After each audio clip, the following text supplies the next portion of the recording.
Target semester एक mission पे निकला हुआ है और उस मिशन में लगातार हमने बहुत सारे आर्ट के, लॉ के और आपको कॉमर्स के बच्चों को गाइड कर दिया था। बचे थे आप सेमेस्टर यानी साइंस के जो बच्चे थे वो सेमेस्टर में अच्छा स्कोर कैसे लाते हैं? यानी बीएससी में या बीएससी बायोलॉजी के हो, बीएससी मैथमेटिक्स हो या फिर आपको जूलॉजी हो, बॉटनी हो, केमिस्ट्री हो, फिजिक्स हो, कैसे इसमें अच्छा स्कोर लेकर आओगे आप? उसको लेके काफ़ी परेशान होते हो। पढ़ाई तो अच्छे से हो रही है, मैम, टीचर जो भी यहाँ फैकल्टीज़ हैं, पूरा 100% दे के आपको पढ़ा रहे हैं। लेकिन मेन जो काम है, जो यहाँ की टीम यानी हम और यहाँ के टीचर नहीं कर पाएँगे, वो है कॉपी राइटिंग। यानी आपको लिखना कैसे बता सकता हूँ, लेकिन कॉपी लिख के आपको देना वो हमारे बस की बात नहीं है। एग्ज़ामिनेशन हॉल में आप बैठोगे, आप कॉपी को लिखोगे और जैसी आपकी राइटिंग होगी, जो आप लिख पाओगे, जिस प्रकार से आप लिखोगे, उसी पे नंबर मिलेगा और आपका रिज़ल्ट आएगा तो सिर्फ़ आपका रिज़ल्ट नहीं आता है। कहीं न कहीं उसमें हमारा भी रिज़ल्ट होता है। हम भी चाहते हैं हर बच्चा जो यहाँ का हो, वो आराम से 80, 85, 9 सीजीपीए, 9.5 सीजीपीए तक बच्चा पहुँचे। हमारा मिशन है, लगातार 2-3 सालों हम लोग इस प्रकार से बच्चों को गाइड कर रहे हैं और कहीं न कहीं वो हम लोग अचीवमेंट के रूप में उसको देख भी रहे हैं। तो अब बारी है बीएससी के बच्चों के लिए, यानी आपकी बारी है। कॉपी को कैसे लिखना है, पूरे यूट्यूब पे बहुत सारी हज़ारों वीडियोज़ हमेशा आती हैं, फिर चली जाती हैं। लेकिन ये जो वीडियो है, ये आपको ज़ीरो से लेके पूरे एडवांस लेवल तक पूरी टेक्निक और जो भी आज तक का अनुभव हम लोग का रहा है, पूरी टीम का रहा है, वो आपके साथ शेयर करने वाले हैं। आप लोगों को पता है कि हाँ, केमिस्ट्री के मेंटर की बात करो, फिजिक्स की बात करो, मैथमेटिक्स की बात करो, सब लोग पीएचडी स्कॉलर हैं। सब लोग अपने सेमेस्टर्स को बीएससी को बखूबी लिखा है, बखूबी नंबर उन्होंने लिया है, गोल्ड मेडलिस्ट भी रहे हैं। तो सबका जो अनुभव रहा है, जो टीचर प्रोफेसर कॉपी चेक करते हैं, उनसे भी बात करने के बाद फाइनली इस पीपीटी को रेडी किया गया है और बस छोटी-छोटी बारीकियों को ध्यान में रखा गया है। ध्यान से वीडियो को देखना, बीएससी कॉपी लिखना आप बखूबी जान जाओगे। किन चीज़ों को ध्यान रखोगे नंबर अच्छा मिलेगा, वो भी आप सीख जाओगे। कुछ आप लोगों को टेक्निक, ट्रिक भी चाहिए होता है। इसमें मुझे बहुत कुछ नहीं आ रहा, लेकिन थोड़ा बहुत आ रहा है, तो क्या मैं लॉन्ग टाइप का क्वेश्चन कैसे लिख पाऊँ, उसको भी हम इसमें इंक्लूड करेंगे। शुरू करते हैं सबसे पहले सर कॉपी के बारे में। तो कॉपी आपको कुछ इस टाइप में कॉपी आपकी रहती है, राइट? इस टाइप की कॉपी रहती है। बहुत सारे यूनिवर्सिटीज़ ऐसे होते हैं, जिसमें आपको इधर लाइन रहती है और यहाँ से आपको क्या करना होता है, हेडिंग देखिए आपको क्वेश्चन जो सब हेडिंग्स यहाँ पे डेफिनेशन, फार्मूला लिखने होते हैं। लेकिन बहुत सारी यानी मैक्सिमम यूनिवर्सिटीज़ जो होती हैं, उनमें लाइनिंग नहीं होती दोनों साइड। कॉपी पूरी ऐसी रहती है, इस टाइप से कॉपी आपकी रहती है। ये आपकी लाइनिंग उसमें देखो कॉपी में बना दूँ, ऐसे कॉपी रहती है, उसमें ऐसी लाइनिंग होती है, ठीक? बच्चा क्या करता है, उसको बहुत ज़्यादा लिखना होता है, तो वो थोड़ा दिमाग लगाता है। बोलता है सर एक काम करता हूँ कि मैं यहाँ पे एक लाइन कर देता हूँ और मैं कलर थोड़ा चेंज करूँगा यहाँ पे लाइन का, ठीक है? चलो। एक लाइन मैं यहाँ पे कर देता हूँ और एक लाइन अगर मैं यहाँ पे कर दूँ तो क्या बचा? मेरे पास बस इतना स्पेस यानी मेरे पास इतना स्पेस बचा है, मुझे बस इतना लिखना होगा। ये चीज़ें तो भाई कम लिखनी पड़ेगी, कॉपी मेरी भर जाएगी, मुझे अच्छा नंबर मिल जाएगा। नहीं सर, आप होशियार हो तो सामने वाला प्रोफेसर भी भाई उसके बाल झड़ गए, ठीक है? आँख पे चश्मे लग चुके हैं, कॉपियों को चेक करते-करते, वो भी एक स्टूडेंट था, अपनी चीज़ें समझ सकता है। तो इसको ध्यान रखो कि आपको कॉपी में अगर आपको लाइन खींचनी है तो आप केवल एक साइड लाइन लो। एक साइड लाइन लो, ठीक है? इस साइड आपको लाइन कोई नहीं क्लिक करनी। इससे क्या होगा भाई, लगेगा कि कॉपी को आप लिमिटेड कर रहे हो, आप कम लिखना चाहते हो, ठीक है? आप वर्ड में जो आप वर्ड लिखोगे उसमें थोड़ा-सा स्पेस बढ़ा सकते हो, ठीक है? कॉपी को अच्छा दिखाने के लिए। दोनों साइड अगर लाइन खींचोगे तो भाई ये देख के ही लग रहा है भाई कि कंजूसी कर रहे हो। कंजूसी आप करोगे तो नंबर देने वाला भी कंजूसी करेगा। सबसे पहली चीज़ कॉपी होती है भाई। कॉपी को कैसे लिखना शुरू करते हैं, तो एक साइड आप स्केल से लाइन खींचो, लाइन जो हो एकदम सीधी हो। इसको भाई कॉपी देखने में सुंदर लगनी चाहिए। कॉपी क्या है? वो आपका चेहरा है, आपकी पर्सनैलिटी है, सब कुछ कॉपी आपका है। क्योंकि जब एग्जामिनेशन के हाल में कॉपियाँ चेक होती हैं, तो कोई बच्चे का चेहरा फोटो वहाँ नहीं लगा होता है कि बच्चा स्मार्ट है, हैंडसम है, कैसा नहीं है। वो कॉपी देख के बताएगा भाई कि बच्चा कैसा है। तो कॉपी को सुंदर जितना अच्छा दिखेगी, जितना साफ दिखेगी, उतना आपको नंबर अच्छा मिलेगा। तो मेन कॉपी का ये हो गया, ठीक? इसके बाद से मैंने क्लियर पहले मैंने वो क्लियर कर दिया कि स्पष्ट और यहाँ पे सुरक्षित कॉपी यानी क्लियर स्ट्रक्चर्ड आंसर आपको लिखना है। यानी जो भी कॉपी लिखो, प्रेजेंटेशन लिखो भाई स्ट्रक्चर्ड वे में लिखो। स्ट्रक्चर क्या होना चाहिए, कोई आंसर राइटिंग का मैं आगे बताऊंगा, ठीक है? Long type, short type question में टाइम कितना देना, मैं सब कुछ बताऊंगा। पीपीटी बहुत लंबी है, आप देख सकते हो सर, बहुत सारे पेजेस आपको हमने लेकर आए हैं। बारीकी से बात करने दो, सब कुछ समझ में आएगा। फिर कोई वीडियो देखना मत आज के बाद यूट्यूब पे कि कैसे कॉपी को लिखना है, क्योंकि भाई इसके बाद आप फालतू देखोगे, वो सारी चीजें इसी सब एक वीडियो कंटेंट आपको 10 वीडियो मिलेंगे, ठीक? चलो, आपको क्या करना है, एग्जाम्पल यानी उदाहरण के लिए आपको बता दें कि या फिजिक्स, केमिस्ट्री, बायोलॉजी जो भी आपका है, उसमें आपको डायग्राम, फार्मूला अनिवार्य है। मतलब कि अगर मान लो कि आपको अगर एग्जांपल दें कैसे आप स्ट्रक्चर्ड रूप में लिखोगे, कैसे कॉपी की प्रेजेंटेशन अच्छी होगी, तो आपको पहले चीज हर कोई बताता है कि आपको डायग्राम और फार्मूला काफी इंपॉर्टेंट है। बायोलॉजी में डायग्राम का नामकरण यानी जो नाम लिखते हो ना, मान लो कि कोई यहाँ प्लांट बनाओगे, तो यहाँ प्लांट जब बनाओगे भाई पूरे प्लांट का जो नाम होता है, ये सब चीजें भी लिखोगे तो देखने में कॉपी क्या अच्छी लगेगी, और इसी फिगर को डायग्राम को देख के आपको नंबर मिल जाता है। आप मैथमेटिक्स के फिजिक्स के हो तो केमिस्ट्री के आपको फार्मूला भाई पूरा हाईलाइट लिखो, नीचे अंडरलाइन कर दो, जिससे कि फार्मूला देख के ही समझ जाए कि बच्चे की नॉलेज अच्छी है, बच्चा जो लिखा होगा अच्छा सही लिखा होगा। कॉपी को पूरा पढ़ने की जरूरत नहीं है, कॉपी दिखने में अच्छी लग रही है, फार्मूला है, डायग्राम बनाया है, फ्लो चार्ट बनाया है, भाई अच्छी बात, नंबर इसको दे दो। ठीक, तो पहली चीज याद रखना भाई साफ सुथरी हो, उसमें भाई आपके वेन डायग्राम और आपको फार्मूला उसमें मेंशन हो। इसके बाद आप बोल रहे थे ना कि क्या स्ट्रक्चर होना चाहिए आंसर राइटिंग का, तो वो देख लो। आपकी जो आंसर राइटिंग का स्ट्रक्चर है सर, वो ये होना चाहिए जो मैंने यहाँ पे आपको लिख कर लेकर आया है। मतलब कि आपको 3 पार्ट में 3 आपको चीजों में डिवाइड करना है। पहला आपका इंट्रोडक्शन होगा, दूसरा आपका बॉडी यानी मुख्य भाग होगा, तीसरा निष्कर्ष यानी कंक्लूजन होगा। मतलब कि इंट्रोडक्शन, बॉडी, इसके बाद कंक्लूजन पे आप आओगे, एक अच्छा खासा आंसर आप लिख ले जाओगे।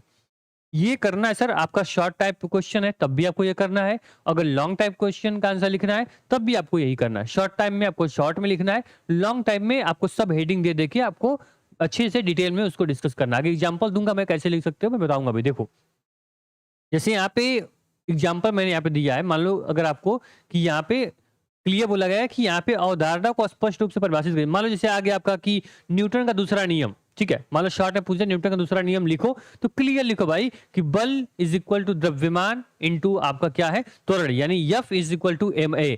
ऐसे आप क्या लिख दिया भाई, ये शॉर्ट टाइप क्वेश्चन है। इसके बाद आप क्या कर सकते हो, इसको हल्का सा डिफाइन कर सकते हो। ठीक है, अब यहाँ पे क्या कर दिया भाई, यहाँ उदाहरण में न्यूटन का दूसरा नियम लिखा है, यहाँ पे ये आपने लिख दिया। इसके बाद यहाँ पे आपने क्या कर दिया भाई कि जो आपका उपभाग है यानी कि जो आपका डाइवर्जन है, आपका जो प्रयोग है, एक्सपेरिमेंट जो आपका डायग्राम है, उसको आप मेंशन कर सकते हो। इसके बाद निष्कर्ष में आप सब यहाँ पे समरी दे सकते हो, मतलब जो चीजें आपने यहाँ पे लिख दी ना उसको कंक्लूजन में यहाँ पे दे दो, आपको सारी चीजें क्लियर हो जाएंगे। अभी मैं नहीं समझ में आएगा, मैं समझ रहा हूँ, आगे बढ़ते हैं, चीजें क्लियर हो जाएंगी। देखो अभी मैं आगे बताऊंगा एग्जाम्पल, अभी ध्यान से देखो। भाषा और शैली यानी लैंग्वेज और स्टाइल आपकी मेन आपकी इंपॉर्टेंट है। आपको चीजें मान लो कि आप बना के कोई चीज लिख रहे हो, मान लो आपको सब चीज भाई कॉन्सेप्ट मुझे पता है, लेकिन लिख रहे हो, मान लो कि पूछ दिया कि व्हाट इज साइंस, तो आप लिखोगे ना science is a systematic knowledge of anything. तो सिस्टमैटिक नॉलेज ऑफ एनीथिंग यानी आप क्या कर रहे हो भाई, आप एक वर्ड का जो चयन कर रहे हो, जो आप सेंटेंस का यहाँ पे उपयोग कर रहे हो, मान लो हिंदी में लिख रहे हो आप लोग, साइंस की कॉपी हिंदी इंग्लिश किसी में लिख सकते हो, पहले इसी दिमाग में रखना अपना। ठीक है, मान लो लिख दो किसी वस्तु के सुव्यवस्थित सुसंगठित क्रमबद्ध ज्ञान को विज्ञान कहते हैं। तो सुव्यवस्थित सुसंगठित मतलब हमने क्या किया, हमने वैज्ञानिक नाम को यहाँ पे उठाया हुआ है। ठीक है, बहुत हमने अपनी लैंग्वेज उसमें नहीं जोड़ी हुई है, तो ये चीज आप ध्यान रखना कि जो भी वर्ड को यूज करो भाई, इसमें जो शब्दावली है, जो आपका सेंटेंस हो, वो आपको क्या हो, प्रेसियस सेंटेंस हो आपकी भाई, इसमें सूट करने वाला सेंटेंस हो। जो हेडिंग्स हो, सब हेडिंग्स हो भाई साफ सुथरी लिखो, मतलब अच्छे से क्लियर हो।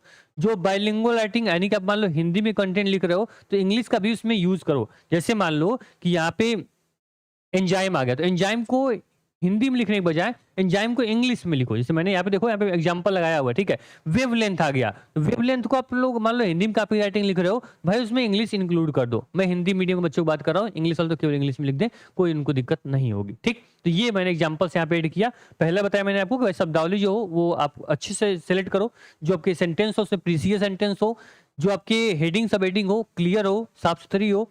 जो आपकी बाइलिंगुअल हिंदी में बच्चे लिख रहे हैं वो क्या करें भाई, सेंटेंस इंग्लिश अगर बीएससी कॉपी लिख रहे हो तो उसमें जो सेंटेंस की डिमांड आ रही है उसको इंग्लिश में आप डाल दो, बाकी हिंदी में अपनी तरह से लिख दो, कोई दिक्कत आपको नहीं होगी। नंबर में कोई डिफरेंट नहीं होता है, जो हिंदी में बच्चा लिखेगा अगर सेम चीज इंग्लिश में लिख दो तो नंबर दोनों को बराबर मिलेंगे। ये माइंडसेट को बदलने की जरूरत आपको है। ठीक, चलिए इसके बाद हम टाइम की बात कर ले सर, कि यहाँ पे समय कैसे आप यहाँ पे मैनेजमेंट करोगे। तो सर देखो, अगर आपको शॉर्ट आंसर लिखना है, लॉन्ग आंसर लिखना है, तो उसको भाई उसके हिसाब से टाइम दो, उसके हिसाब से उस पर अपनी मेहनत करो, अपनी यहाँ पे तर्क शक्ति का प्रयोग करो, अपनी वहाँ पे रीजनिंग का प्रयोग करो। क्या होता है सर, मान लो शॉर्ट आंसर लिखना है तो भाई उसको 3 पेज 4 पन्ना में क्यों लिख रहे हो। ठीक है, शॉर्ट आंसर लिखना है, 50 वर्ड लिखने हैं, तो भाई एक पेज में एक क्वेश्चन का आंसर लिखा जा सकता है। फिर वही बोलूंगा, स्ट्रक्चर अच्छा लिखो, कॉपी भरना मेन, अब क्या दो, क्वालिटी पे ध्यान दो, क्वांटिटी पे ध्यान मत दो। ठीक, मेरा मेन कहने का मतलब ये है, एक-एक पीपीटी आपको एक-एक बात सिखा रही है, उसको आप ध्यान रखोगे। मैं बाद में रिवीजन करवा दूँगा आपका, लेकिन अभी ध्यान रखो कि आपको क्वांटिटी नहीं क्वालिटी चाहिए होती है, तो उसको ध्यान रखना। अगर शॉर्ट टाइप क्वेश्चन है तो 1 पेज आप पूरा लिखोगे अच्छे से, अगर बहुत गए तो डेढ़ रख लो, आधा 1 पेज का और ले लो, ठीक है? तो क्या होगा सर, ये आपका शॉर्ट हो गया। अब इसको ऐसा नहीं भाई तुमको शॉर्ट आंसर कोई क्वेश्चन आ गया, उसमें क्या करो कि उसको आप खूब लिखे जा रहे हो, टाइम दिए, आधा घंटा लिख दिए, तो क्या मतलब, नंबर 1 नंबर का तो 1 ही नंबर मिलेगा, 2 नंबर नहीं मिल जाएगा, उसको ध्यान रखना पड़ेगा। जो लॉन्ग आंसर है इस पे भी उसी के हिसाब से टाइम दो कि भाई कितने आंसर मुझे लिखने हैं।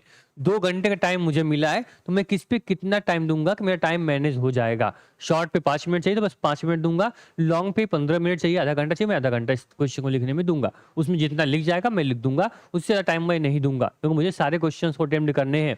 बीएससी में आपको अच्छा नंबर चाहिए तो कोई भी क्वेश्चन आपको छोड़ना नहीं होता है। आप क्वेश्चन को कम में लिखो, लेकिन सभी क्वेश्चन अटेम्प्ट करोगे, नंबर 101% आपको अच्छा मिलेगा। इसके बाद बता दें सर आपको कि जो आपको क्वेश्चन पहले आ रहा है उस क्वेश्चंस को पहले अटेम्प्ट करोगे, जो नहीं आ रहा है जिसमें थोड़ा सा सोचने की जरूरत है, थोड़ा दिमाग को उस लेवल पे लेकर जाने की जरूरत है, वहां टाइम लगेगा, मुझे सोचना पड़ेगा, तब तक मैं क्या करूंगा, जो आ रहा है उसके लिखूंगा, फिर 1 गिलास पानी पीने के लिए मैं बाहर जाऊंगा और जाते जाते मैं क्वेश्चन को जो नहीं आ रहा है उसको याद करूंगा और उसके बाद आके फिर मैं उसको लिखना शुरू करूंगा। जो आ रहा है पहले उसको लिखना आपको अनिवार्य, पहले उसी पे हमें फोकस करना होगा। ठीक, तो ये पीपीटी आपको क्या समझाई भाई, टाइम मैनेजमेंट। शॉर्ट है तो शॉर्ट टाइप पे ही टाइम देना है, 5 मिनट 10 मिनट डिवाइड कर लो अपने टाइम के अकॉर्डिंग, क्योंकि अलग अलग यूनिवर्सिटीज में अलग अलग आपका टाइम मैनेजमेंट के लिए आपको टाइम देना पड़ेगा। ठीक, चलो फिर क्लियर। यहाँ पे आपको क्लियर, जो मैंने आपको सारी चीज बताई उसको पहले समझ लो भाई, कि जो आपकी अंडरलाइन जो सब्जेक्ट है, जो कीवर्ड है, अगर अच्छे हैं, महत्वपूर्ण है, इंपॉर्टेंट है, तो उसमें आपको अंडरलाइन का प्रयोग करो। ठीक है, आपको क्लियर क्लियर डायग्राम आपको मेंशन करो। ठीक है, पेंसिल और स्केल का प्रयोग करके साफ सुथरे क्लियर बनाओ। लेबलिंग यानी जो मैंने बताया ना, नाम, ठीक है, आप जो डायग्राम बनाओगे उसमें लेबलिंग करना अनिवार्य है। अगर लेबलिंग कर लेते हो तो नंबर आपको अच्छा मिलेगा, जो मैंने नामकरण बताया मैंने आपको। ठीक है, इसके बाद मैंने जो बोला, जो अगर आप मान लो कि कोई आपको क्या कर रहे हो, कोई यूनिट का प्रयोग कर रहे हो, तो यूनिट का जो आपका मान लो कि इकाई है, यूनिट्स है, उसको आप जरूर लिखो। जैसे मान लो 15 केजी लिखना है तो भाई केजी उसमें लिखो। जैसे मान लो एग्जांपल के लिए क्या है कि आपको यहाँ पे मास है, केजी है, आपको यहाँ मोल है, वो सारी चीज आप मेंशन करो, ये सही होनी चाहिए। अगर आपके फार्मूला, आपके यहाँ पे डायग्राम, आपके यहाँ पे लेबलिंग सब कुछ अच्छा होता है तो नंबर ऐसे ही बीएससी में अच्छा मिल जाता है। अब बच्चे क्या करते हैं, खूब सारी हेडिंग्स रट लिए, खूब सारी हेडिंग्स रट लिए, ठीक है, उसके बाद क्या करते हैं वो कि पूरा कॉपी को लिखना शुरू कर देते हैं। यहाँ पे अपनी पूरी अच्छी सी हेडिंग बनाते हैं, फिर सब हेडिंग बनाएंगे, फिर यहाँ पे सेंटेंस लिखते हैं, फिर वो नेक्स्ट पेज पे जाएंगे, फिर यहाँ सब हेडिंग, फिर लिखना शुरू करते हैं। भाई बीएससी कॉपी ऐसे चेक होती नहीं है, पूरे 1 to 1 लाइन को नहीं पढ़ा जाता है। मैंने बोला कि जहां पे आपको यहाँ पे डायग्राम चाहिए वहां आप डायग्राम बनाओ, जहां पे आपको फार्मूला चाहिए वहां आप फार्मूला लिखो, जहां पे आपको यूनिट मेंशन करानी है यूनिट मेंशन कराओ। वो चीजें जहां आपको किसी वैज्ञानिक या साइंटिस्ट के द्वारा कही गई बात है तो उसको कैसे मेंशन करना है, उसको ब्लैक कलर में बोल्ड करो कि इस वैज्ञानिक ने ये चीजें कही थी, कथन उनका ये है, उनका सेंटेंस है। तो वो चीजें देखी जाती हैं जो हाईलाइट होती हैं, जो इंपॉर्टेंट होती हैं। इसलिए बीएससी में आपको अच्छा नंबर मिलेगा जिस बच्चे का फिगर अच्छा होगा, जिस बच्चे का फार्मूला वगैरह अच्छे से वो मेंशन करेगा। अभी मैं आगे उस चीज को मेंशन करूंगा। देखो जैसे यहाँ पे,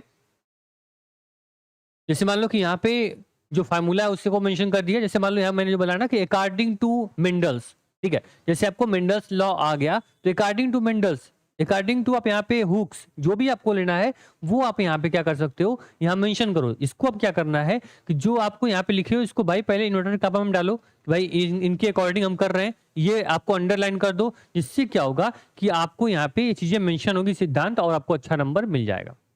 ठीक है, इसके बाद जो आपके ब्लैक और ब्लू पेन से जो हाईलाइट और बॉक्स जो है उसको भाई उस कॉम्बिनेशन में बनाओ कि ब्लू एंड ब्लैक पेन, मुझे 2 पेन यूज करनी है, दोनों कॉम्बिनेशन ऐसा बनाओ कि कॉपी खोलते ही भाई पूरे कॉपी को देखने का, उसे पढ़ने का, उस पर नंबर देने का एग्जामिनर का मन करे। ठीक है, चलो आपको ये क्लियर करे भाई कि जो आप लोग का मान लो कॉपी है वो मान लो कि आप टाइम आपका ओवर होने वाला है, तो एक बार पूरे कॉपी का एग्जामिनर कर लो भाई, पूरे कॉपी को देख लो, कहीं लाइन छूटी हुई है, कहीं हमें वहाँ पे हेडिंग्स के नीचे अंडरलाइन करनी थी, कहीं हमें बॉक्स बनाना था, कहीं फिगर में कोई प्रॉब्लम थी उसको हम सही कर दिए। ठीक है, सारी चीजें एक बार अच्छे से करके तब कॉपी को अब क्या करना, आपको जमा करना है। इसके बाद देखो जो मैंने पूरा कुछ अब सब कुछ आपको बता दिया है, तो पूरा उसका क्या ओवरव्यू होगा, कैसे कॉपी को लिखोगे, उसके लिए मैंने एग्जाम्पल के लिए भी लेकर आया है। ध्यान रखना सर, जिस प्रकार से यहाँ पे चीज़ें डिलीवर की जा रही हैं, मैं आपको बता रहा हूँ, जीरो से लेकर एडवांस तक। कॉपी में लाइन बनाने से लेके मैंने एग्जांपल्स, आपको टाइम मैनेजमेंट सब कुछ सिखाया, कोई स्टेप छोड़ूंगा नहीं, आगे देखना आप लोग, ठीक है। इसी प्रकार से यहाँ सेमेस्टर की तैयारी भी करवाई जाती है। जो हमारा मिशन है, इसमें आप लोग बढ़ चढ़ के हिस्सा लीजिए, जिससे कि हम लोग अच्छे से इस पूरे एजुकेशन सिस्टम में बदलाव ला पाएँ। आप लोग देख रहे होंगे कि टारगेट सेमेस्टर की पूरी टीम किस प्रकार से शिद्दत के साथ, आप देख पा रहे होंगे कि बच्चों का प्यार किस प्रकार से मिल रहा है, कि लगभग हमें इतने कम समय में लगभग यहाँ पे देखोगे 75,000 से अधिक बच्चे इस टारगेट सेमेस्टर परिवार से जुड़ चुके हैं। कोई भी आप यहाँ पे लाइव क्लास में जाओगे, आप पॉपुलर वीडियोस में जाते हो, तो मात्र यहाँ पे आपके जो जूनियर, जो आपके सीनियर होंगे 9 मंथ पहले, ये देख सकते हो आप लोग कि यहाँ पे 1-1 लाख तक बच्चों ने क्या किया, बॉटनी, जूलॉजी, केमिस्ट्री और बाकी सब्जेक्ट यहाँ पढ़ रहे हैं।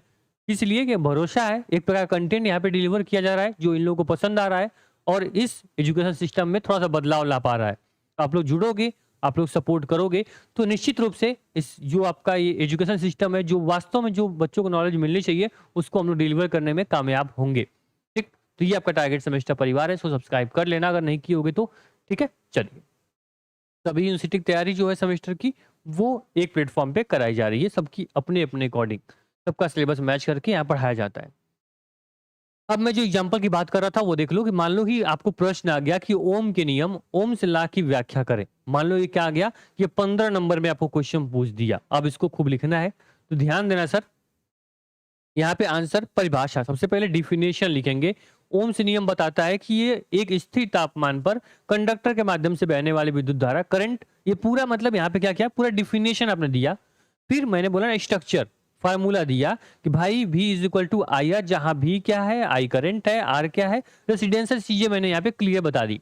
इसके बाद निष्कर्ष यानी कैलकुलेशन भी मैंने इनको दे दिया कि सर ये चीजें आपकी हैं। अब देखो, जो बच्चा हिंदी में कॉपी लिखता होगा वो इस प्रकार से लिख देगा तो उसको 101% नंबर अच्छा मिलेगा। जो इंग्लिश में लिखता है वो इंग्लिश में लिख देगा तो नंबर अच्छा मिलेगा, क्योंकि आपने क्या किया, आपने डिफिनेशन बता दी, आपने फार्मूला बता दिया, आपने निष्कर्ष बता दिया। ये जो क्वेश्चन लिखा गया है, ये आप शॉर्ट टाइप क्वेश्चन में, यानी अगर आपका ये क्वेश्चन का 5 नंबर का क्वेश्चन है तो 5 नंबर पूरा मिल जाएगा, 2 नंबर का 2 नंबर पूरा मिल जाएगा। अब इससे ज्यादा शॉर्ट टाइप को नहीं लिखना है। लेकिन अगर आप ये क्वेश्चन, मैंने बोला कि 15 नंबर में है, अब लॉन्ग टाइप में जाना है, तो क्लियर बताओ कि इसका यूज क्या है, मतलब ओम से नियम में जो इसके नियम है उसको पूरा डिफाइन कर सकते हो। ठीक है, पूरे अच्छे से फार्मूला को प्रूव कर सकते हो। तो मतलब अलग अलग तरह से आप जितना अच्छे डीप में इसको जाओगे उतने अच्छे इसको लिख सकते हो। लेकिन शॉर्ट में, तो शॉर्ट में इतना आपको लिखना है, बहुत ज्यादा जाओगे तो आपको, अन्यथा आपको नंबर जो मिलेगा 2 नंबर का रहेगा, तो 2 नंबर ही आपको मिलेगा। मेन समझ लीजिए स्ट्रक्चर क्या होता है आंसर लिखने का, परिभाषा, सूत्र, निष्कर्ष, इस प्रकार से पूरा जो आपका होगा नंबर, आपको 100% नंबर मिल जाएगा। साथ में आप इस फार्मूले के माध्यम से कोई एग्जांपल्स को भी यहाँ पे डिफाइन कर सकते हो, जो कि आपको 100% और अच्छे से कॉपी को यहाँ पे प्रस्तुत करने में, प्रेजेंट करने में आपका हेल्प करेगा। ठीक, समझ गए स्ट्रक्चर को कैसे यूज करना है। पहले हमने डिफिनेशन लिखा, फार्मूला लिखा, कंक्लूजन लिखा, तो इस प्रकार से हमारा जो आंसर होता है वो कंप्लीट हो जाता है। फिर यहाँ पे सर, यहाँ पे जो आपका यहाँ पे कंक्लूजन पूरा हमने जो पढ़ाया अब तक, समझाया आपको, उसमें ये था, पहले आपको क्या रखना है, स्वच्छता का आपको ध्यान रखना है भाई, क्लियर कॉपी होनी चाहिए। फिर आपको स्ट्रक्चर का ध्यान रखना है, हमारी कॉपी की जो स्ट्रक्चर हो वो क्लियर हो। फिर आपको डायग्राम, डायग्राम आप सभी लोगों के लिए अनिवार्य है। फिर आपकी एक्यूरेसी, यानी जो आप लोग यहाँ पे लिख रहे हो भाई, फार्मूला, इकाई, वो सब कुछ क्या होनी चाहिए कि आप लोग का यहाँ पे सही होना चाहिए, गलत ना हो। जो हम हाईलाइट कर रहे हैं वो चीजें गलत ना हो, बाकी कोई दिक्कत आपके साथ नहीं होगी। ठीक है, इतनी चीजें बीएससी के बच्चों के लिए अनिवार्य रूप से हैं, इसको आप ध्यान रखोगे। इसके बाद से आपको कुछ भी चीजें ऐसी नहीं है जो आपको जाननी जरूरी है। हिंदी में कॉपी लिखना मैं बता दिया भाई, बाइलिंगुअल कॉपी लिखो। ठीक है, आपको स्ट्रक्चर का ध्यान रखना है, डायग्राम वगैरह भाई अच्छे से देख लो। कोई टॉपिक पढ़ना है तो भाई मान लो कि आपको एल्गी पढ़नी है, तो एल्गी का स्ट्रक्चर क्या है वो चीजें मेन पहले देख लो, उसके बाद आपको डिफिनेशन याद करने की, रटने की जरूरत पड़ेगी। ठीक है, बाकी टारगेट सेमेस्टर पूरी टीम लगातार आपको यहाँ पे क्लासेस दे रही है, लगातार यहाँ पे क्लासेस हम लोग अपलोड कर रहे हैं, इसको आराम से आप पढ़ते रहिए। ठीक है, कहीं से कोई प्रॉब्लम आपको नहीं आएगी। बाकी हाँ, अगर आपको पूरी तैयारी करनी होगी, पूरा बैच अगर आपको चाहिए होगा भाई बीएससी का, जिसमें आपको जूलॉजी, बॉटनी, केमिस्ट्री, फिजिक्स सब कुछ एक जगह मिल जाएगी, तो आपको target Gurukul mobile app download करना होगा। एप्लीकेशन की लिंक डिस्क्रिप्शन बॉक्स में होगी, वहां पे कंप्लीट बीएससी का बैच आपको मिल जाएगा, जहां पे आप एक प्लेटफॉर्म से पूरी तैयारी कर पाओगे। ठीक है, लगातार यहाँ पे देखोगे बीएससी में हम लोगों ने वो करके दिखाया। तो आपका ये सारथी बैच है, ये लॉन्च हो चुका है। आप लोग क्या करना, अगर आपको कोई जानकारी चाहिए होगी, नंबर 7307242267 पे कॉल कर लेना। नंबर स्क्रीन पे भी आपको चल रहा है। आप टारगेट मोबाइल ऐप डाउनलोड करोगे, पेड कोर्स पे क्लिक करोगे, कंप्लीट क्या होगा कि आपको सेमेस्टर का बैच मिल जाएगा, जहां से घर बैठे अपनी पूरी बीएससी की तैयारी आप कर सकते हो। बाकी बीएससी में अच्छा स्कोर आता है कि नहीं आता है, पहले वो चीज़ देख लो भाई। आपने सब कुछ सीख लिया, लेकिन क्या मैं अगर ये चीज़ें फॉलो करूंगा तो कितना मेरा रिजल्ट बनेगा सर, वो बता दीजिए एक बार। चलिए इसे बता देता हूँ। देखो, नीचे जब आओगे तो मैं दिखाता हूँ आपको बीएससी का रिजल्ट। ठीक, ऐसे मैं बोलता नहीं हूँ, मेरे पास सारे प्रूफ्स होते हैं कि मैं आपको बोल पाऊँ। देखो, ये बीएससी सेकंड सेमेस्टर का रिजल्ट था। आप देख पा रहे होगे कि जो हम बोलते हैं वो करके दिखाते हैं। यहाँ पे देख पा रहे होगे 8.4 सीजीपीए, 8.8, यानी लगभग 90% तक बच्चों ने क्या किया है कि यहाँ पे बीएससी में अपना यहाँ पे जो रिजल्ट है वो ला कर दिखाएं। आप यहीं पे नहीं, आप सीएचएमयू की बात कर लो, डीडीयू की बात कर लो। ठीक है, देखो यहाँ पे 8.8 सीजीपीए रूबी चौहान जी ला रहे हैं डीडीयू में। इसी प्रकार देखो ये डीबीआरयू का रिजल्ट है 9.04 CGPA out of 10 CGPA, fourth semester का रिजल्ट है। इस प्रकार से आप देखोगे सर तो आपको क्या होगा कि सारे रिजल्ट बन रहे हैं सर, और रिजल्ट आप बनाने वाले हो, आप ही द्वारा सब ये सब इतिहास रचा जा रहा है। तो आराम से पढ़ाई करिए, कोई दिक्कत कोई परेशानी होगी, ये प्लेटफॉर्म हमेशा आपके साथ खड़ा रहेगा। ठीक, thank you so much, all the best. Sarathi batch join करने के लिए ऐप को डाउनलोड करना होगा, सेमेस्टर को सब्सक्राइब कर लेना। यहाँ पे लगातार इंपॉर्टेंट क्वेश्चंस, वन शॉट सब कुछ आपको आता रहता है। धन्यवाद।